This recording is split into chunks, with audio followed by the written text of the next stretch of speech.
rekan-rekan sudah siap ya? Siap. Baik, terima kasih. Bismillahirrahmanirrahim. Assalamualaikum warahmatullahi wabarakatuh. Selamat malam, shalom, om swastiastu, namo buddhaya, salam kebajikan.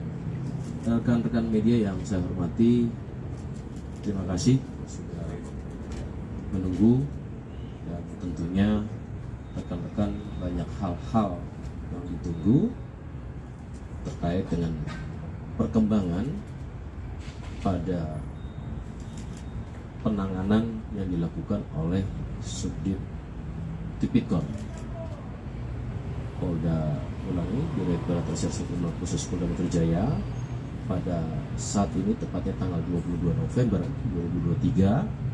Tentu kami sampaikan di sini sekali lagi, Polda Metro Jaya tetap konsisten dan komitmen akan memberikan hal-hal yang bersifat progres, dan tentunya ini menjadi bagian daripada prosedural, profesionalisme, dan tentunya adalah sebagai wujud transparansi. Untuk itu, maka dalam hal ini saya bersama Direktur Reserse Kriminal Khusus Polda Metro Jaya yang akan menyampaikan dalam setiap perkembangan ini. Untuk waktu kami persilakan pada Bapak Direktur.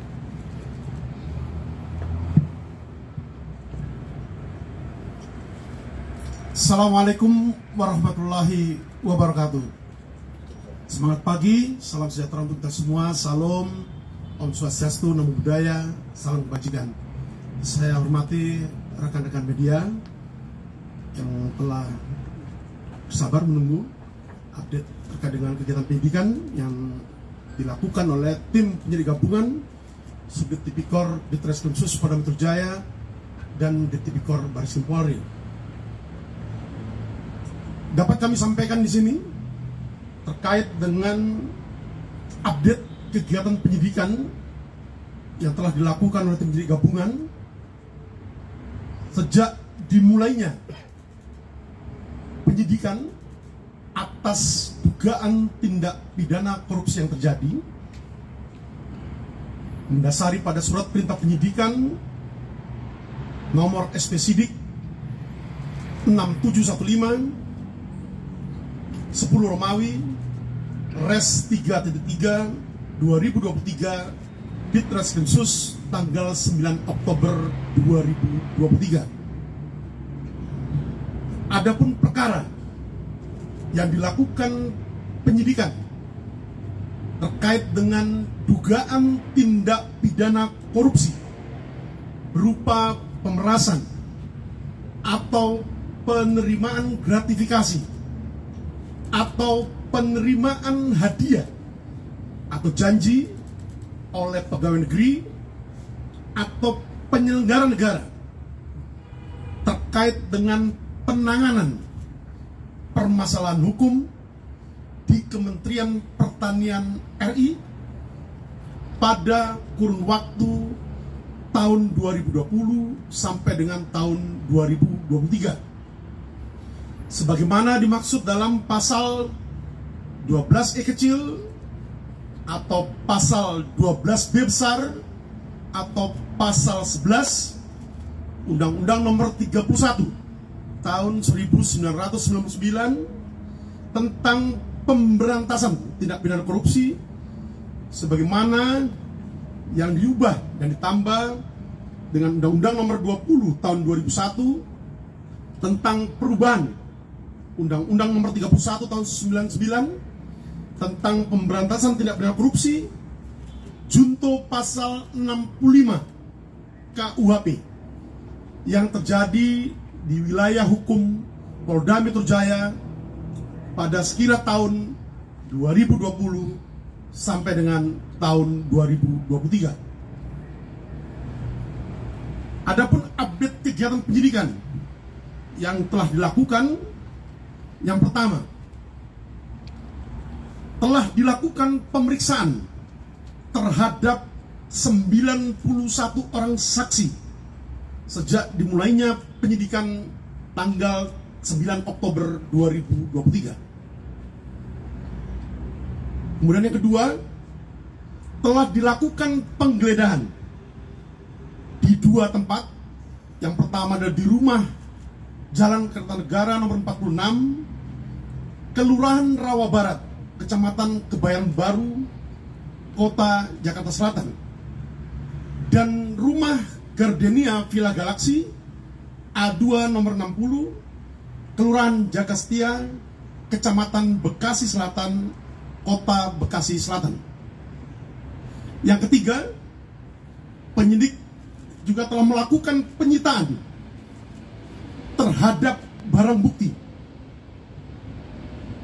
Berikut data elektronik dan dokumen elektronik yang ada di dalamnya, yang meliputi: 1.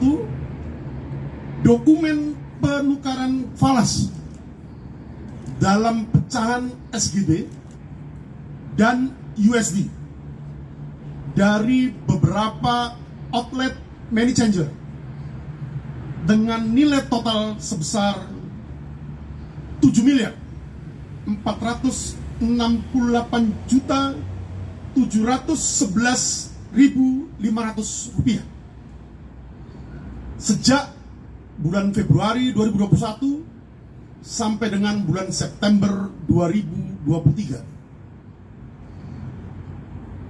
2. Penyitaan juga dilakukan terhadap turunan atau salinan berita acara penggeledahan, berita acara penyitaan, berita acara penitipan temuan barang bukti, dan tanda terima penyitaan pada rumah dinas Menteri Pertanian RI, yang di dalamnya berisi lembar disposisi pimpinan KPK dengan nomor agenda LD 1231 tanggal 28 April 2021. Yang ketiga, dilakukan penyitaan terhadap pakaian, sepatu, maupun pin yang digunakan oleh saksi SEL saat pertemuan di Gortanggi bersama saudara FB pada tanggal 2 Maret 2022. Yang keempat, juga telah dilakukan penyitaan terhadap 1 external hard disk atau SSD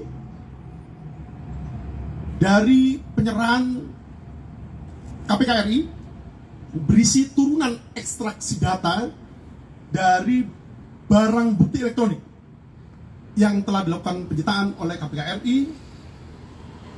Kemudian yang kelima, juga telah dilakukan penyitaan terhadap tiksar lengkap LHKPN atas nama FB pada periode waktu mulai tahun 2019 sampai dengan tahun 2022.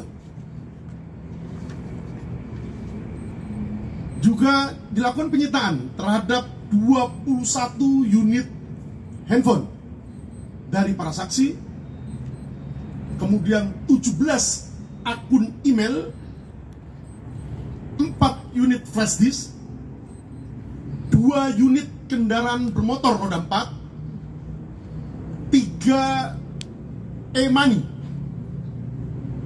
kemudian 1 buah kunci atau remote keyless warna hitam bertuliskan Land Cruiser, kemudian 1 buah dompet yang bertuliskan Lady Americana USA berwarna coklat yang berisikan 1 lembar Holiday Gateway voucher 100.000, Spiral Care Traveloka. Kemudian selanjutnya juga dilakukan penyitaan terhadap 1 buah anak kunci gembok dan berikut gantungan kunci berwarna kuning berlogo atau bertuliskan KPK atau Komisi Pemberantasan Korupsi, serta beberapa surat ataupun dokumen lainnya dan barang bukti lainnya. Selanjutnya, penyidik juga telah melakukan pemeriksaan digital forensik terhadap semua barang bukti elektronik yang telah dilakukan penyitaan oleh penyidik. Dan yang terakhir, telah dilakukan pemeriksaan terhadap 7 orang ahli yang meliputi 4 orang ahli hukum pidana, 1 orang ahli hukum acara, 1 orang ahli atau pakar mikroekspresi, dan 1 orang ahli digital forensik. Selanjutnya, berdasarkan fakta-fakta penyidikan, maka pada hari Rabu, hari ini, tanggal 22 November 2023, sekira pukul 19.00, bertempat di ruang gelar perkara di Treskrimsus Polda Metro Jaya, telah dilaksanakan gelar perkara dengan hasil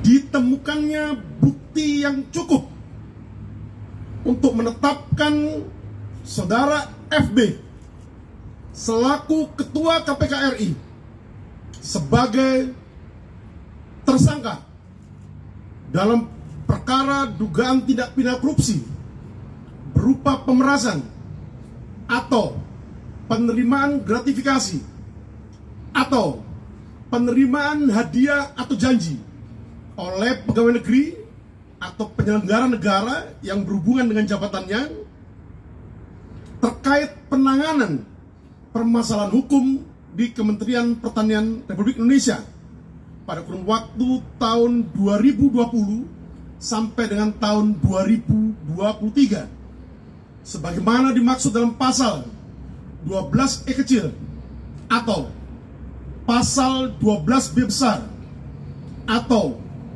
pasal 11 Undang-Undang Nomor 31 tahun 1999 tentang pemberantasan tindak pidana korupsi sebagaimana yang diubah dan ditambah dengan Undang-Undang Nomor 20 tahun 2001 tentang perubahan atas Undang-Undang Nomor 31 tahun 1999 tentang pemberantasan tindak pidana korupsi, junto pasal 65 KUHP yang terjadi di wilayah hukum Polda Metro Jaya pada sekira tahun 2020 sampai dengan tahun 2023. Adapun rencana tindak lanjut penyidikan yang akan dilakukan oleh tim penyidik gabungan, yang pertama, melengkapi administrasi penyidikan pasca atau setelah dilakukannya gelar perkara penetapan tersangka pada malam hari ini. Kedua, melakukan pemeriksaan terhadap para saksi. 3, melakukan pemeriksaan terhadap saudara FB selaku Ketua KPK RI dalam kapasitasnya sebagai tersangka dalam dugaan tindak pidana korupsi yang saat ini sedang dilakukan penyidikannya. Yang keempat, melakukan pemberkasan perkara. Dan yang kelima, melakukan koordinasi dan mengirimkan berkas perkara kepada Jaksa Penuntut Umum pada kantor Kejati DKI Jakarta. Demikian update kegiatan penyidikan yang dapat kami sampaikan pada malam hari ini. Terima kasih. Wassalamualaikum warahmatullahi wabarakatuh. Baik rekan-rekan, itu yang telah disampaikan ya terkait dengan hasil kegiatan penyidikan hari ini, dan tadi juga sudah disampaikan tindak lanjutnya. Saya rasa sudah cukup bisa memberikan penjelasan kepada rekan-rekan media, dan saya ucapkan terima kasih atas pelaksanaannya. Sekian, wabillahi taufiq hidayah. Assalamualaikum warahmatullahi wabarakatuh. Terima kasih. Ancaman hukumannya Pak, izin Pak.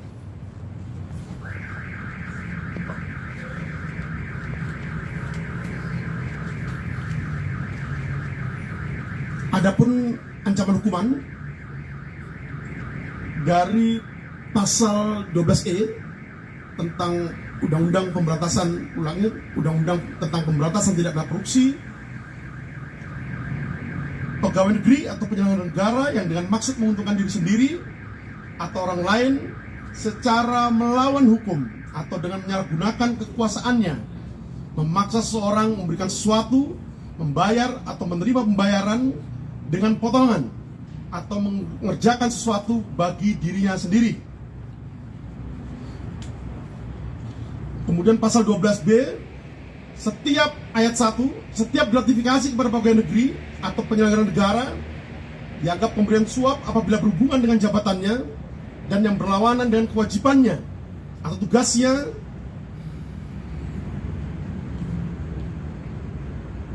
dan terkait dengan pasal 12B ayat 1 di ayat 2-nya disebutkan bahwa pidana bagi pegawai negeri atau penyelenggara negara sebagaimana dimaksud dalam ayat 1 dipidana penjara seumur hidup atau pidana penjara paling singkat 4 tahun dan paling lama 20 tahun dan pidana denda paling sedikit 200 juta rupiah dan paling banyak 1 miliar rupiah.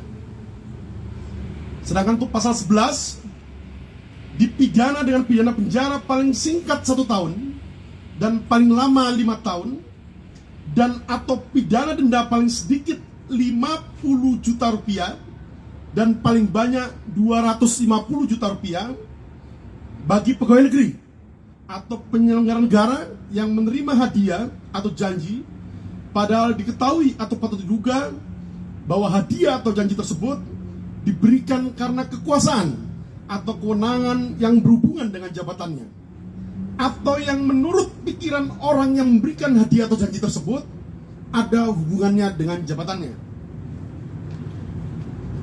Saya kira itu rekan-rekan, terima kasih. Pak, apakah ada rencana pencegahan FB ke luar negeri pasca penetapan sebagai tersangka? Kami rasakan tadi tindak lanjut sudah disampaikan ya oleh, nanti progresnya tentu ini masih simultan, sinambungan, dan terima kasih sekali lagi rekan-rekan apa yang sudah kami sampaikan dan rekan-rekan juga mampu dan dapat melakukan kontrol sosial. Terima kasih. Jumlah nominal yang diminta itu berapa sih? Yang 7M itu ya Pak tadi yang Yang diberikan itu mana Pak? Total pemerasannya. Total Itu barang bukti yang kita sita. Oke. Namun untuk terkait dengan materi penyidikan nanti akan kita update berikutnya. Pak, FB bakal ditangkap nggak sih Pak? Bakal dijemput paksa Pak, ditangkap Pak. Kapan Pak? Penangkapannya Pak? Terkait dengan upaya penyidik dikaitkan dengan kebutuhan penyidikan nanti akan kita update berikutnya kepada rekan-rekan media. Ya, terima kasih. Makasih Pak Dir.